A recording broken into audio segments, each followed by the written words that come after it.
আগবঢ়াইছোঁ এটি বিশেষ অনুষ্ঠান আমাৰ প্ৰাণৰ ভূপেন হাজৰিকা। এই অনুষ্ঠানটিৰ পৰিকল্পনা, পৰিৱেশন আৰু প্ৰযোজনা ঋতুপৰ্ণ দাসৰ। আমাৰ প্ৰাণৰ ভূপেন হাজৰিকা।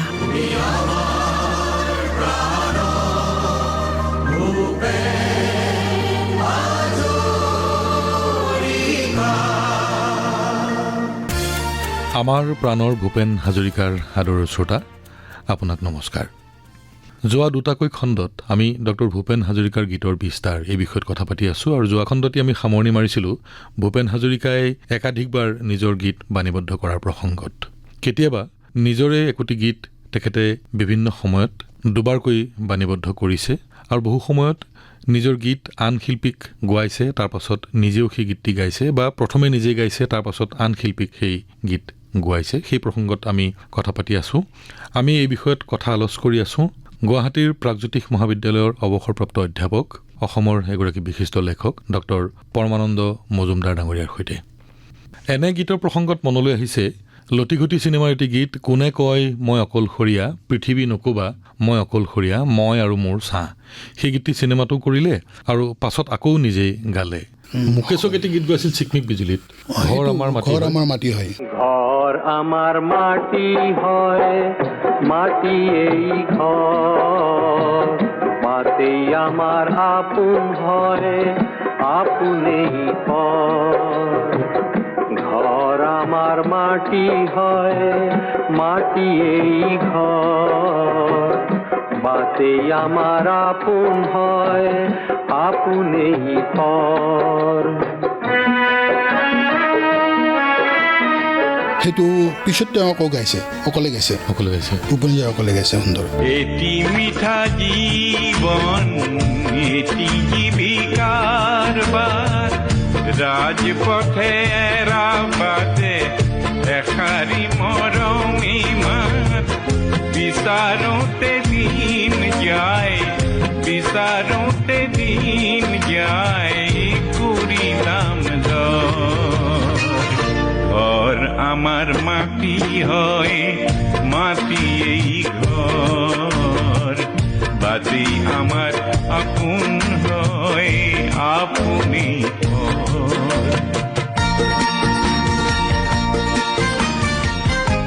আকাশবাণী আৰু ভূপেন হাজৰিকা বুলি ক'লে ভালেমান গীতৰ জন্ম কথা ইয়াৰ লগত জড়িত হৈ পৰে। আৰু ভূপেন হাজৰিকাৰ জীৱনৰ বহু গীত আকাশবাণীৰ ষ্টুডিঅ'তে জন্ম হৈছিল, যি পিছত আকৌ অন্য ধৰণে প্ৰচাৰ বা প্ৰসাৰ লভিছে। সেই ধৰণৰ গীত তেওঁ পাছত ৰেকৰ্ডিং কৰা আপোনাৰ কি কি মনত পৰিছে এই মুহূৰ্তত? আকাশবাণীত তেওঁৰ বহু অবিস্মৰণীয় গান আকাশবাণীত আছে। আমি গীতিমালিকাত প্ৰায়ে শুনো। সেই গীতিমালিকাৰ গোৱা গান, বহু গান পিছত তেওঁ গ্ৰামোফোন ৰেকৰ্ড কৰিছে। কিন্তু পিছত গোৱা গান আৰু আকাশবাণীৰ গানৰ দুয়োটাৰ মাজত মই পাৰ্থক্য লক্ষ্য কৰিছোঁ।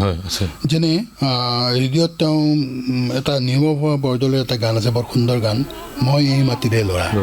মই এই মাটিৰে ল'ৰা, হৈছিলো ঘূৰি মাটিৰ মোহেৰি, দিছিলো ভাওনাৰ চন, আই মই কৰিছোঁ পণ, আকালৰ জুইতে পৰা ৰঙা মাটিৰ গুচাম গেৰুৱা ৰং, মই এই মাটিৰে ল'ৰা। ৰেডিঅ'ৰ গানটো অলপ খৰকৈ গায় আৰু গাঁওখনৰ ৰেকৰ্ডটো কিছু শ্ল' তেওঁ গায়, অলপ পাৰ্থক্য মই লক্ষ্য কৰিছোঁ। মই মাটিৰে ল'ৰা, হৈছিলোঁ অঘৰী মাটিৰ মোহেৰি, দিছিলোঁ ভাওনাৰ চং, আই মই কৰিছোঁ পণ, আকালৰ জুইতে পৰা ৰঙা মাটিৰ গুচামে গেৰুৱা ৰং।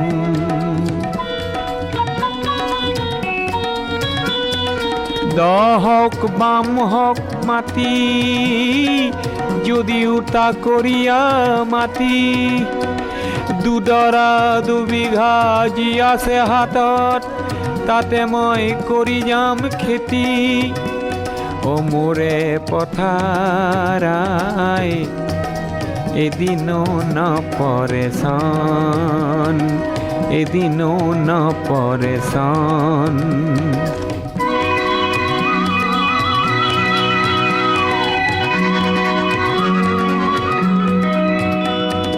হুৰ হুৰ বতাসৰায়,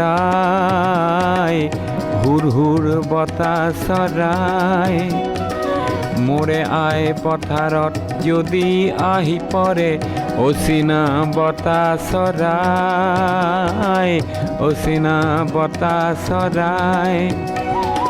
খাহেৰে দিমে হুৰ্ৰাই, খাহেৰে দিমে হুৰ্ৰাই, জোর পুরি পুরি পালে যে হাত, জোর পুরি পুরি পালে যে হাত।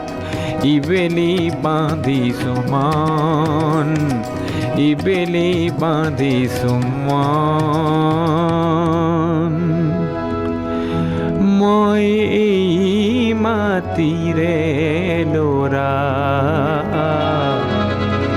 হৈছিলোঁ ঘড়ী মাটিৰ মোহেৰি, দিছিলোঁ ভাওনাৰ চাম। নৱকান্ত বৰুৱাৰ নৱকান্ত বৰুৱাৰ নিয়ৰেৰে ফুলটো ৰেডিঅ'ৰ গানটো অপূৰ্ব। ৰেডিঅ'ত ইমান সুন্দৰকৈ গাই থৈছে, তেনেকৈ যেন কোনোৱে গাব নোৱাৰিব। তেওঁ নিজেও দ্বিতীয়বাৰ তেনেকৈ গাব পৰা নাই।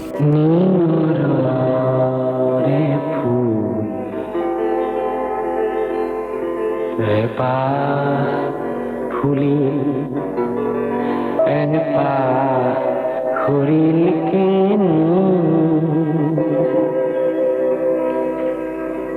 যিনি যায় বলাকাই, মেঘ কাগজতে নেদেখা ৰেখা টানি, নিয়ৰৰে ফুল এপাহ ফুলি এপাহ খৰিল যিনি যায় বলাকাই, যিনি যায়। আকাবালিক গান আছে, লুইতৰ বলীয়া বান। এইটো ৰঙানদী বলীয়া বান বুলি যে প্ৰথমতে গাইছিলে। নহয়, লুইতৰ বলীয়া বান আমি জয়ন্ত হাজৰিকাৰ গানটো আমি শুনি আছোঁ, শুনিছোঁ। কিন্তু ভূপেন হাজৰিকাৰ ৰেডিঅ'ত গাইছে লুইতৰ বলীয়া বান। ভূপেন হাজৰিকাৰ ৰেডিঅ'ত গাইছিলে। গায়কীটোৰ অলপ পাৰ্থক্য আছে, কিন্তু সুৰটো একেটা। ভূপেন হাজৰিকাৰ অলপ বলিষ্ঠভাৱে গায়, জয়ন্ত হাজৰিকাৰ যিটো মিঠা হৈ যায়, মিঠা সুৰত। সেই গীতটোৰ জন্ম কাহিনী সম্পৰ্কে আমি অলপ এটা খণ্ডত উল্লেখ কৰিছিলোঁ অৱশ্যে। যিহেতু ৰঙানদীৰ বানপানীত মানুহক বান সাহায্য দিবলৈ যাওঁতে তাত তেতিয়া লিখিছিলে, তাত প্ৰথমতে লিখিছিলে ৰঙানদীৰ বলীয়া বান তই কলনো ঢাপলি মেলিছ বুলি লিখিছিল। পাছত যেতিয়া গীতটি কৰিলে তেতিয়া ৰঙানদীটো আনি লুইত কৰি বিশাল কৰি তাক একেলগতে সকলোকে সামৰি থৈ দিলে বুলি উল্লেখ আছে। সেইটো হ'ব পাৰে, কিন্তু দুইটাই কিন্তু দুইজনে কিন্তু একে সময়তে গোৱা দেই।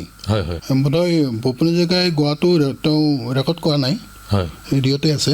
জয়ন্ত হাজৰিকাৰ পৰৱৰ্তী কালত গাঁওখন ৰেকৰ্ডত লৈ গ'ল, ৰেডিঅ'ৰ পানী পেলাই কৰিলে। গতিকে দুইটা ৰেডিঅ'তে গোৱা। আৰু যিহেতু তেতিয়া সুৰবাহিনীতে গীতটো খুব গাইছিলে, হয় হয়, সেই গীতটি ব্যাপক ৰূপত জয়ন্ত হাজৰিকাৰ গীতটি প্ৰচাৰ হোৱা বোধ কৰা মূল কাৰণ সেইটোও হ'ব পাৰে। সেইটো হ'ব, মানুহৰ মাজলৈ গীতটি মানুহৰ মাজত ৰেডিঅ' পোনে পোনে গুচি গ'ল জয়ন্ত হাজৰিকাৰ গানটো গ'ল। সেই এটা কথা। আৰু তেনেকুৱা ৰেডিঅ'ৰ গীত আছিলে লক্ষ্মীনাথ বেজবৰুৱাৰ প্ৰেম প্ৰেম বুলি। প্ৰেম প্ৰেম বুলি কেতিয়াবা ৰেডিঅ'ত গাইছে। প্ৰেম প্ৰেম বুলি জগতে ঘূৰিলো, ঘৰতে আছিলে প্ৰেম। ধনে ধনে কৰি ঢাপলি মেলিলো, ইয়াতেই পৰম ধন হে গুৰু শংকৰ, গুৰু শংকৰ। ৰেকৰ্ডত গানটোৰ পাৰ্থক্য আছে। হয়, ৰেকৰ্ডত আমি যিটো শুনিছোঁ, ৰেডিঅ'ৰ গানটো এটা বেলেগ মাধুৰ্য আছে, ৰেকৰ্ডৰ গানটো এটা বেলেগ মাধুৰ্য আছে। দুটাৰ পাৰ্থক্য আছে গায়কৰ। আৰু কিছু এনে গীত আছে যিবিলাক গীত তেখেতে গাইছিল, পাছত যেতিয়া গাইছে তেতিয়া আন শিল্পী হতুৱাই গাইছে। বহু সময়ত নিজৰ ভগ্নীক তেখেতে ৰাধাচৰা ফুলগুজি, হয় ৰাধাচৰা ফুলগুজি তেওঁ এই গানটো ভূপেন হাজৰিকাই ৰেডিঅ'ত গাইছে। কিন্তু তেওঁৰ ভনীয়েক কবিতা বৰুৱাই ৰেকৰ্ড কৰিছে প্ৰথম। তাৰপিছত কিন্তু উষা মংগেশকাৰ ৰেকৰ্ড কৰিছে আৰু কোনোবাই ৰেকৰ্ড কৰিছে। প্ৰথম কিন্তু ভূপেন হাজৰিকাই ৰেডিঅ'ত গাইছে, ভনীয়েকে গ্ৰামোফোন ৰেকৰ্ড কৰিছে সেই গানটো। ৰাধাচূড়াৰ ফুলগুজি গীতটিৰ উষা মংগেশকাৰে গোৱা যিটো সংস্কৰণ, সেই গীতটি আমাৰ হাতত আছে। তাৰে কিয় অংশ এইখিনিতে শুনাব খুজিছোঁ। রাধাসুরার ফুল গুজি রাধাপুরা রাধিকা শাহবাগিসা ঝুমুর নাসি জুগনুক যাসে ফটিকা ও রাধাসুরার ফুল গুজি রাধাপুরা রাধিকা শাহবাগিসা ঝুমুর নাসি জুগনুক যাসে ফটিকা রাধাসুরার ফুল গুজি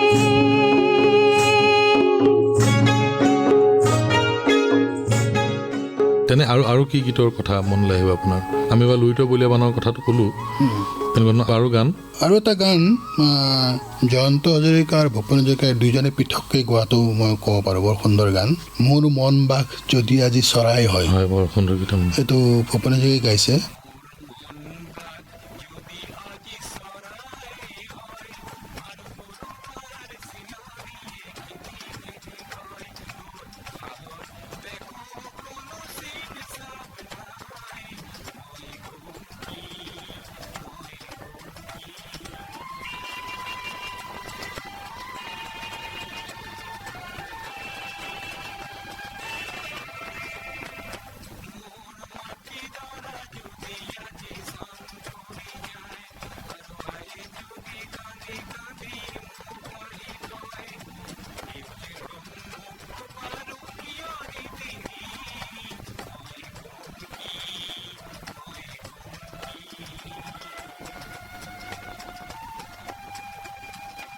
আৰু জয়ন্ত হাজৰিকাই গাইছে মোৰ মন বাঘ যদি আজি প্ৰজাপতি হয়।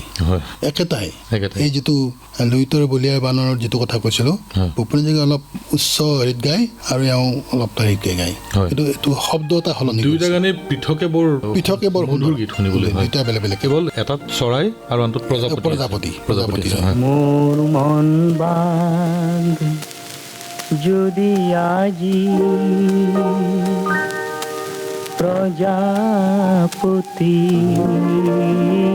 হয়, মোর মন বাঘ যদি আজি প্রজাপতি হয়, আর করবার বিলনিয়ে খেদি খেদি কয় তোর সাহর দেখো কোনো চিন্তাব নাই, তোর সাহর দেখো কোনো চিন্তাব নাই, মই কম কি, মই কম কি।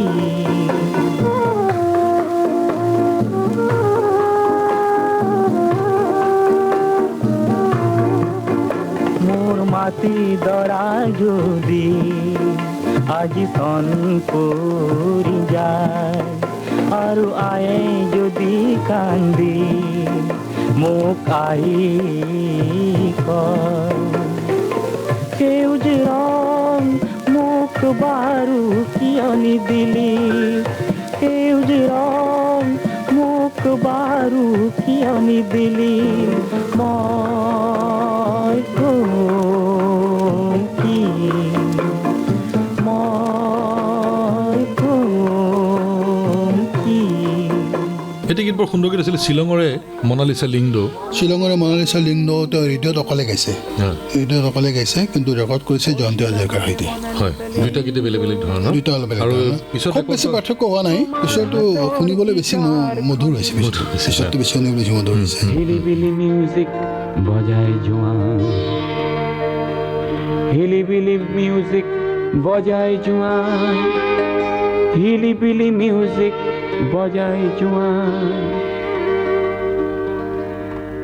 ও শিলঙৰে মনালিছা লিংডো, শিলঙৰে মনালিছা লিংডো, তোমার হাতর গিটার খনিত হিলিবিলি মিউজিক বজায় যোয়া, হিলিবিলি মিউজিক বজায় যোয়া, হিলিবিলি মিউজিক।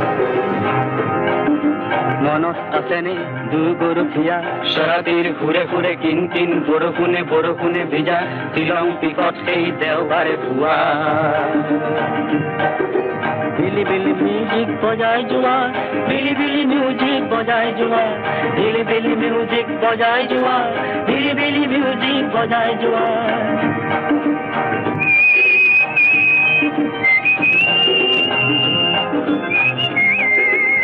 আৰু কিছুমান গান মানে প্ৰথম আৰু পিছৰটো শুনিবলৈ বেলেগ বেলেগ হেৰি পোৱা যায় যেনে ধৰক আহ আহ ওলাই আহ সজাগ জনতা প্ৰথমটো নাৰী কণ্ঠ আছিল লগত মোৰ ধাৰণা ইলা বসু আছিল বোধহয় লগত কোনোবা কবিতা বৰুৱা থকা বুলি কয় তেওঁক মই সুধিছিলোঁ নহয় এইটো ইলা বসুৱে গাইছে সেই গানটো আৰু পিছত তেওঁ গোৱাটো প্ৰায় 70 দশকত আকৌ তেওঁ ৰেকৰ্ড কৰিছে আহ আহ ওলাই আহ অকলে গাইছে অকলে পিছৰ গানটো বেছি মানুহে জানে এতিয়া কেতিয়াবা যেতিয়া পিছৰবাৰ বাণীবদ্ধ কৰে গীত এটা তেতিয়া অলপমান ক'ৰবাত সুৰৰ যেনেকৈ সালসলনি হয় শব্দৰ কিছু তাৰতম্য ঘটে তেনে এটি গীত আছিলে এটি কুঁহি দুটি পাত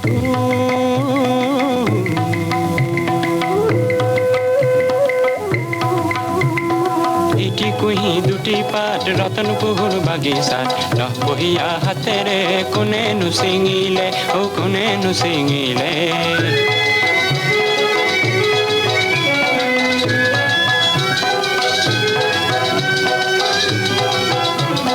এটিকৈ দুটি পাত একেবাৰে RPT যুগৰ সময়ৰ গানটো সেই সময়ৰ গান পৰৱৰ্তী কালত তেওঁ 70ৰ দশকত 70-80ৰ সময়ত লং প্লেইং ৰেকৰ্ডত আকৌ গাইছে গানটো এটিকলি দুটি পাত এটিকলি দুটি পাত বুলি গাইছে ৰতনপুৰ বাগিচাত শব্দৰ সলনি কৰিছে এনেকুৱা শব্দৰ সলনি কৰা আৰু গান আছে বিশেষকৈ এইটো আপোনাৰ আমি অসমীয়া নহওঁ সেই গানটো তেওঁ প্ৰথম গোৱাটো বেলেগ ধৰণৰ এটা মাধুৰ্য আছে দ্বিতীয় গোৱাটো 80 দশকত অসম আন্দোলন যেতিয়া আৰম্ভ হৈছে সেই সময়ত তেওঁ আকৌ গানটো ৰেকৰ্ড কৰিছে তাত মেজৰ কিছুমান তেওঁ সলনি কৰিছে মেজৰ সলনি হ'ল আজি অম্বিয়াগিৰি নাই দেশ গ'ল বুলি নাইটো আছে বুলি কৈছে পিছত অম্বিয়াগিৰি আছে বুলি কৈছে গৰিবলৈ অম্বিয়াগিৰিও আছে প্ৰাসংগিকতাটো আছে তাৰমানে নাই আৰু আছে আচলতে অৰ্থ একেটাই নাই বুলি নাই মানে থাকিব লাগিব তেনেকুৱা গতিকে পিছত তেওঁ আছে বুলি কৈছে বিহু সেৱা আৰু দুটামান শব্দৰ ভিতৰত মই সলনি বিহুৰ ঠাইত বেলেগ শব্দ ব্যৱহাৰ কৰিছে সেৱা যাচিলৈ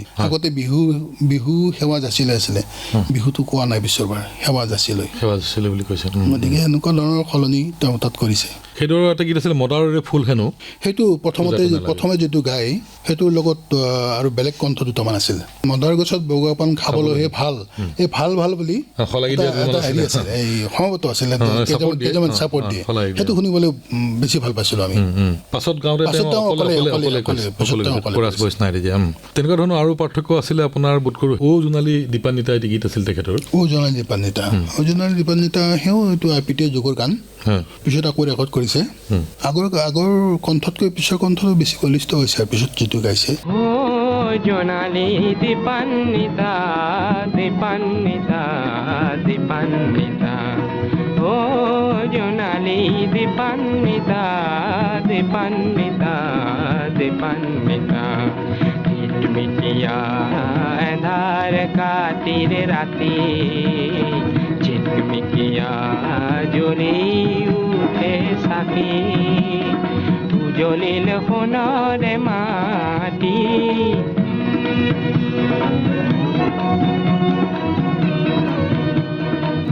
ভূপেন হাজৰিকা গীতত ইতিহাস চেতনাৰ কথাটো আচলতে আলোচনা কৰিবলগীয়া আৰু গৱেষণা কৰিবলগীয়া এটি বিষয় এটি গীতে এছোৱা সময় বান্ধি থৈ দিয়ে যিদৰে জুয়ে পুৰা 83 নিৰ্বাচনী বছৰ মোৰ ভাইটো নোহোৱা হ'ল জাননে খবৰ এই গীতটিয়ে সেই সময়ৰ ছবিখন চকুৰ আগত তুলি ধৰিছে প্ৰতিটো গীতে একোটা ইতিহাস সেই সময়ৰ ইতিহাস আচলতে তেনেকৈ কৰিছে কেইটামান খুব গুৰুত্বপূৰ্ণ গান তেওঁ কিয় দ্বিতীয়বাৰ ৰেকৰ্ড নকৰিলে মাজে মাজে মোৰ প্ৰশ্ন হয় যেনে সাগৰ সংগমত কটনা সাঁতৰিলোঁ তেওঁ কিন্তু দ্বিতীয়বাৰ নাগালে অসমীয়াত কিন্তু বাংলাত গাইছে দুবাৰ ঠিক তেনেকৈ বিস্তীৰ্ণ পৰেৰে তেওঁ দ্বিতীয়বাৰ গোৱা নাই অসমীয়াত দ্বিতীয়বাৰ ৰেকৰ্ড কৰা নাই কিন্তু বাংলাত কৰিছে মানুহে মানুহৰ বাবে তেওঁ দ্বিতীয়বাৰ ৰেকৰ্ড কৰা নাই এই তিনিটা প্ৰমিনেণ্ট গান দ্বিতীয়বাৰ তেওঁ অসমীয়াত ৰেকৰ্ড কৰা নাই বাংলাত কিন্তু আছে হিন্দীটো কৰিছে হিন্দীটো কৰিছে মানুহে বাবেতো বাংলাত মানে 2-3 বাৰ হৈছে আচলতে সুৰটো প্ৰথমতে সৃষ্টি হৈছিলে বাংলাত,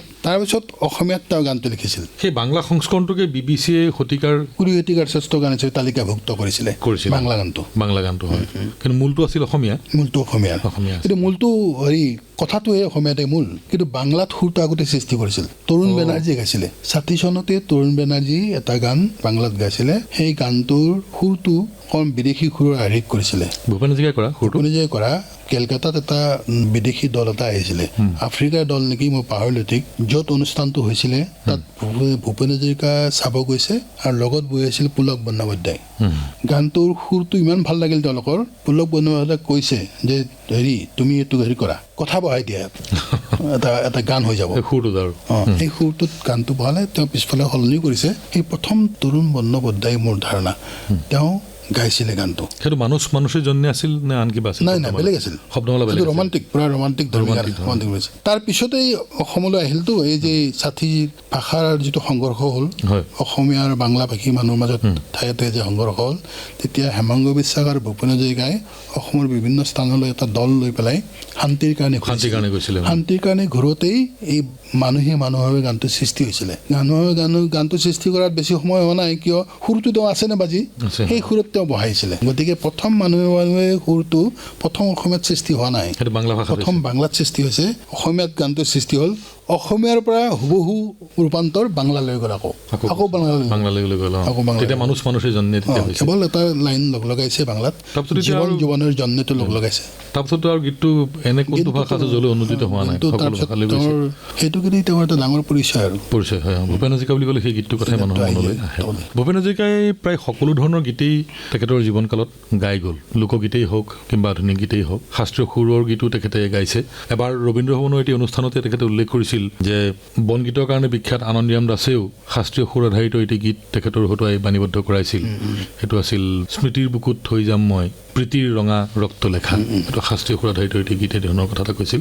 ভূপেন হাজৰিকাই এটি ৰবীন্দ্ৰ সংগীতো গাইছিল, সেই বিষয়ে অকণমান কওকচোন। ভূপেন হাজৰিকাৰ ৰবীন্দ্ৰ সংগীত মানে ৰবীন্দ্ৰনাথৰ শতবৰ্ষৰ সময়তে বোলে, শতবৰ্ষৰ সময়তে গোটেই ভাৰতবৰ্ষতে তেওঁৰ গান মানে প্ৰচাৰ কৰাৰ এটা এটেম লোৱা হৈছিলতো। তেতিয়া আকাশবাণী ৰেডিঅ'ও তেতিয়া ৰবীন্দ্ৰনাথৰ গানবিলাক অসমীয়া কৰাৰ হেৰি লৈছিলে। দিলীপ শৰ্মা, এইবিলাক চব লগ লাগি বহুত গান এতিয়াও সেইবিলাক বজাই থাকে। সেই সময়তে মোৰ একজাক্ট মোৰ চনটো মই মনত পৰা নাই, কাৰণ ৰেকৰ্ড সময় দেখা নাই। এখন গ্ৰামোফোন ৰেকৰ্ড ওলাইছিল, সেইখনে বোধহয় একমাত্ৰ ৰবীন্দ্ৰ সংগীতৰ অসমীয়া অনুবাদৰ গ্ৰামোফোন ৰেকৰ্ড। দুটা গানৰ, এটা গান গাইছিলে দিলীপ শৰ্মাই, সেইটো অনুবাদ কৰিছিলে নৱকান্ত বৰুৱাই মই জনামতে। আৰু ইফিটিত আছিলে ভূপেন হাজৰিকাই গাইছিল ৰবীন্দ্ৰ সংগীত এটা, তেওঁ কিন্তু নিজে অনুবাদ কৰি গাইছিলে। দিনবোৰ মোৰ সোণৰ সজাত। বাংলাত তেওঁ ৰবীন্দ্ৰ সংগীত গোৱা নাই, অসমীয়াত তেওঁ সেই সময়তে এইটো অনুবাদ কৰি গাইছে। আৰু দ্বিতীয়বাৰ তেওঁ ৰবীন্দ্ৰ সংগীত গোৱা আমাৰ ক'তো চকুত পৰা নাই। সাধাৰণতে সেইটো বৰকৈ হিচাপলৈ নাহে। ফাংচন ৰবীন্দ্ৰনাথৰ কথা কয়, হয়তো দুই এটা ক'ত লাইনো গাব পাৰে, কিন্তু ৰেকৰ্ড তেওঁ কৰা নাই। সেই গীতটিকে পিছত আৰু এগৰাকী শিল্পীয়ে নিজৰ কণ্ঠত বাণীবদ্ধ কৰিছে।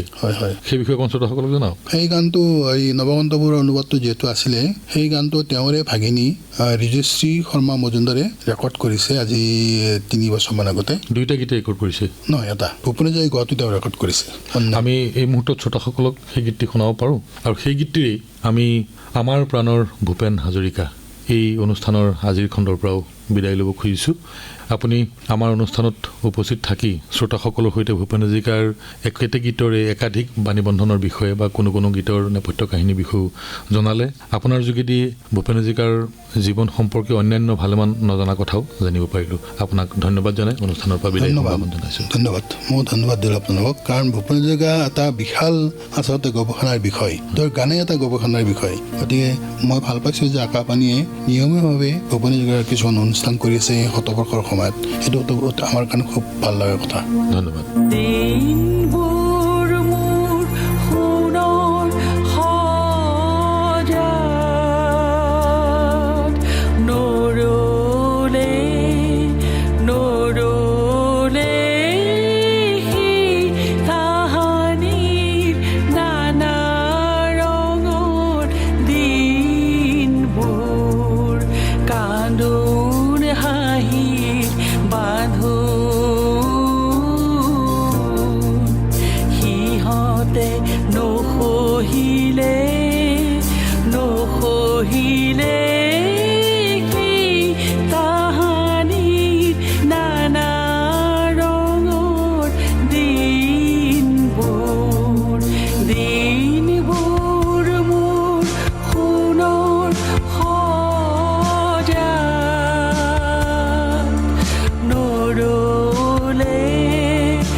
আমাৰ প্ৰাণৰ ভূপেন হাজৰিকা। অনুষ্ঠানটিৰ পৰিকল্পনা, পৰিৱেশন আৰু প্ৰযোজনা ঋতুপৰ্ণ দাসৰ।